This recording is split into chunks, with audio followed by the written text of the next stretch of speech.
Hello and welcome back to another episode of Drunk Video Game History. Tonight, again, I'm so glad you guys are back. I have another curated cocktail I've made just for you guys. We're doing Kingdom Hearts Birth by Sleep. I thought the best cocktail I could think of was the Master Eraqus. Master Eraqus is the master in Kingdom Hearts Birth by Sleep, and he is as old school as they come. So I thought, what would be a good way to do an old school drink? A classic drink?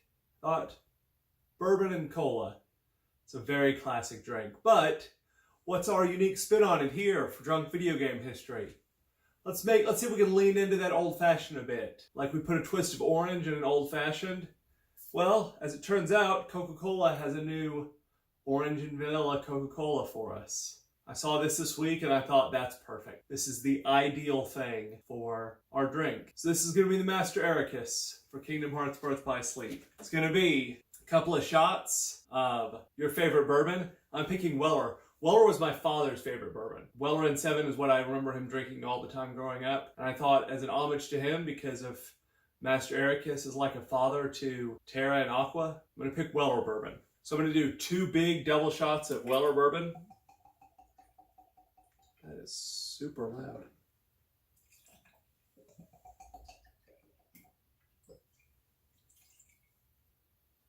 And then just top off your glass with your orange vanilla Coca-Cola.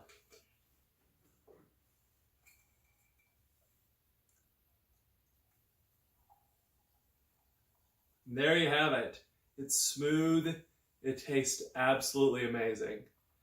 But if you make this, tell me what you think of it. I would love to hear your feedback on the drinks. Moving forward, they're going to be a little more complex. I already have a pretty good idea for the Warriors of Light that I'm going to do for Final Fantasy. I'm really excited to talk about Kingdom Hearts Birth by Sleep. So I hope all of you join me over by the fire for Kingdom Hearts Birth by Sleep. Thanks again for joining me over here by the fire. I want to start off by reminding everybody that the plot of Kingdom Hearts Birth by Sleep was actually teased in Kingdom Hearts 2 in the secret movie. There was this really elaborate fight scene in the Keyblade Graveyard between Master Xehanort and Terra, Aqua, and Ventus. We didn't know that was what was going on at the time, and it doesn't happen until the very end of this game. When we get there, I'll remind you again that's what's going on, but this was teased back in the secret movie for Kingdom Hearts 2. It's really fantastic. So this game actually starts 14 years before Kingdom Hearts 1. And there's just this really short scene. It shows young Xehanort, and then it cuts over to older Xehanort. They're on Destiny Islands, and Xehanort is just dumping Ventus's body. Master Xehanort is dumping Ventus here because he's in a coma because he has a broken heart. Master Xehanort was trying to recreate the Keyblade by pitting Ventus between a whole bunch of monsters that he had created, but it never really would work. And honestly, there's a little bit of canonical problems here because in the movie it shows Xehanort pitting Ventus against Unversed, but the Unversed didn't exist yet at this point, so it's kind of weird, but it's at the end of the game when you learn this. So it kind of is okay. You don't really think about it at the time until you play through a couple of times and you're like, oh, that doesn't make sense. There shouldn't be Unversed at this point. Regardless, because that wasn't working and he wasn't making the Keyblade, what he does is he takes, Master Xehanort takes his Keyblade and he unlocks Ventus's heart. That splits Ventus into 2 beings, Ventus and Vanitas, but it does a lot of damage to Ventus's heart. Well, when he gets to Destiny Islands, which is apparently where Master Xehanort is from originally, according to Birth by Sleep, his heart calls out and Sora is being born at this moment. Well, because Sora is being born, Sora's heart acts as a refuge for Ventus's heart, and Sora's heart calls Ventus's heart inside of it. Ventus's heart then gets better inside of Sora's heart, and then we flash forward 4 years. So 4 years later, Ventus, Terra, and Aqua are all kind of just training, they're hanging out, it's this montage thing, and they're getting ready for their Mark of Mastery. Remember my Dream Drop Distance video? I talked about how the Mark of Mastery exam in Birth by Sleep is really simple. It's really simple. They just bang some balls around the room. Master Eraqus conjures some balls for them to bang around, and they bang some balls around. But Master Xehanort's there, he overloads the darkness in Terra, and so Terra fails the test because it looks like he calls upon the darkness. As a player, you don't even get to control this part of the game. It's just a cutscene. We learn that Mickey is also training to be a Keyblade wielder with Master Yensid. Master Yensid feels a disturbance in the Force. That's the whole thing that's going on with Terra. Xehanort overloads Terra. Terra fails the test.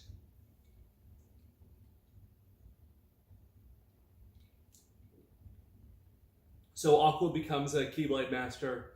Terra fails. Xehanort leaves. On the way out, he passes Vanitas. Vanitas basically says that Ventus is a nerd. It's very standard stuff that happens in all the Kingdom Hearts games with Sora. Master Xehanort then tells Terra that he would be much better if he would embrace the darkness and use the power of darkness. He would be a lot stronger. Master Xehanort actually explicitly tells Terra that that the darkness can't be destroyed, that it can only be contained and controlled. I think this is really important in Kingdom Hearts 3, and in my Kingdom Hearts 3 video, I'll try to remember to reference back to this part. After that, Xehanort and Vanitas leave. Master Yensid calls Master Eraqus and is like, hey, there are these unversed things that have spawned from we don't know where, can you go investigate it? Unversed are the new enemies, just like how Kingdom Hearts 1 had the Heartless, Kingdom Hearts 2 had the Nobodies, Kingdom Hearts Birth by Sleep has the Unversed. These are Dream Eaters, basically, for this game. So they're called the Unversed because they're not of this universe, and it's obvious that they don't come from the universe. He sends Master Aqua out, and he wants Terra to go out as well to investigate the Unversed, and he really wants Ventus to stay there. Ventus isn't ready, and Master Eraqus explicitly says that he does not trust Master Xehanort. He thinks Master Xehanort might be behind the Unversed. So I say that he doesn't think Ventus is ready, and I'm going to reference my previous video again, because the things that even Ventus can do with his Keyblade are amazing. Like, leaps and bounds better than what Riku and Sora can do with their Keyblades. It's fantastic. Not only can they make Keyblade armor, like I said, they can also turn their Keyblades into cars. They throw their Keyblades up into the air, and they turn into cars, and they jump on them, and they fly into outer space. Sora and Riku can't do that, ever. Even after Riku is a Keyblade Master, he can't even make Keyblade armor, much less make his Keyblade turn into a car. Ventus has got this technique completely mastered. It's easy for him. Yet, Master Eraqus doesn't think he's ready to go after Master Xehanort. So, Terra flees, and Ventus chases after him. And I say Terra flees, Terra goes after Master Xehanort for answers. And then Ventus chases after him, and then Aqua chases after both of them. And that's basically the game. Terra, then Ventus, then Aqua. If you're going to play this game, and I highly recommend you playing every game I talk about, these are all really great, enjoyable games. I enjoy them very much. I am sure I will do drunk video game history for games that are not fun later. All the Kingdom Hearts games I enjoy. That's the order you should play them in. Terra, then Ventus, then Aqua. It really does, though, beg the question why Mickey, Kairi, Lee, etc. don't have more formal Keyblade training. I get why Sora and Riku don't.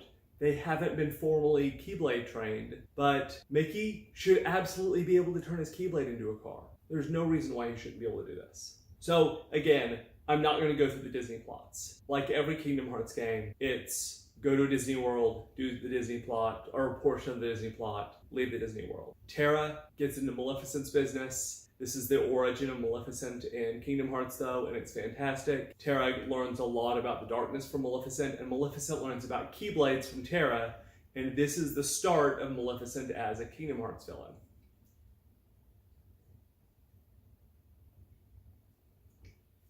Xehanort will occasionally talk to Terra throughout the adventure, lie to him. He tells him that maybe the darkness isn't all that bad, it's just misunderstood.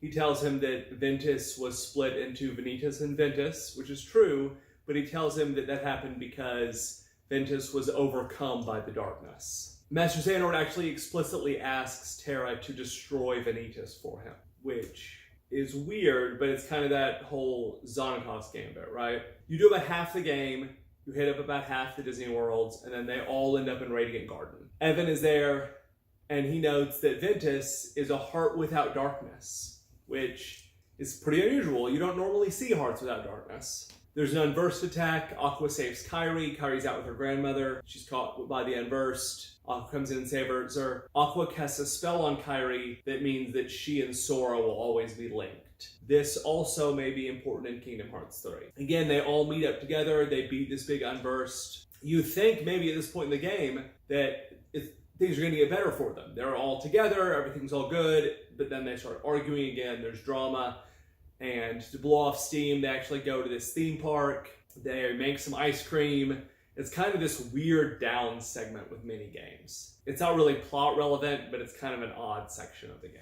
One thing that does happen in Radiant Garden, though, Ventus meets Lee and Isa, who are really good friends at this point even. Lee and Ventus have a fight. They have a kind of this weird sparring match. Lee is great in this game. Lee's always good. Axel Lee is always good.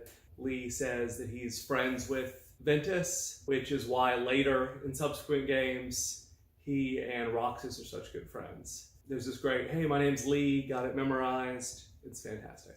They go through several more worlds. Terra is tempted by the darkness. In each world, sometimes he calls upon the darkness, sometimes he doesn't. Terra ends up on the Destiny Islands, and he uses the magical power of the Keyblade to make sure that Riku will be a Keyblade wielder. This is a huge retcon from Kingdom Hearts 1 and 2, where they explicitly said that the Keyblade chose Sora, and the Keyblade had chosen Riku, and then he was the original person chosen by the Keyblade. It went to Sora, etc., etc. Birth by Sleep establishes Aqua bequeathed her Keyblade to Kairi, Terra bequeathed his Keyblade power to Riku, and Ventus bequeathed his Keyblade power to Sora. And it is just a complete and absolute retcon in the Kingdom Hearts games. Aqua also ends up on Destiny Islands, but she's too late. She realizes that Terra's already been there and gone. While they're there on Destiny Islands, Ventus ends up in the Keyblade graveyard with Master Xehanort. Ventus regains a lot of his memories. He realizes that Xehanort has really been a dick to him and has just really treated him terribly, and realizes that he's the villain. He regains his memories, and he runs back to Master Eraqus and is like, hey, I was wrong, you have to help me. Well, Terra sees him goes over to the Keyblade graveyard to confront Master Xehanort. Master Xehanort is like, Terra, you were too late. Ventus has gone crazy. He's gone back to the land of departure. Master Eraqus might kill him. You need to go save him. So he gets Terra all riled up. So he does that. They both run off to the land of departure. Ventus gets there first, obviously. He talks to Master Eraqus, and Master Eraqus realizes that Ventus is key to Master Xehanort's plan. And in a moment of weakness, Master Eraqus realizes that if he can kill Ventus, Master Xehanort can't make the Keyblade, he can't make Kingdom Hearts. He can't do any evil, and his whole plan stops right there. Master Eraqus decides he's going to kill Ventus. Terra shows up, he fights Master Eraqus, he weakens Master Eraqus. Master Xehanort from the shadows kills Master Eraqus. Terra believes that he killed Master Eraqus, but it's actually Master Xehanort who kills Eraqus. Aqua learns that Terra killed Master Eraqus because Terra thinks that he killed Master Eraqus. She learns he's the Keyblade graveyard. They all go there together, and this is where like the final showdown is going to happen. So they're all going to have this big fight, and they're all going to have these one-on-one battles. Terra ends up being in a one-on-one battle with Master Xehanort, Aqua with Braig, who is going to end up becoming Xigbar, who is going to end up becoming Lushu, or who was already Lushu, I guess, at the time, and Ventus fights Vanitas. So Terra almost loses his fight and is forced to call upon the darkness, and he wins. But in winning, he's opened himself up to the darkness. That's what Master Xehanort wanted. He releases his heart, and he puts his heart into Terra's body. And so he can take over Terra's body. And that's the end of Terra. Aqua easily beats Braig. But while she's winning, Vanitas attacks her and like sucker punches her and basically lays her out. When he does that, his mask breaks and it's revealed that he looks just like Sora. It's like an adult Sora, but it's the Sora that we all recognize from Kingdom Hearts 2.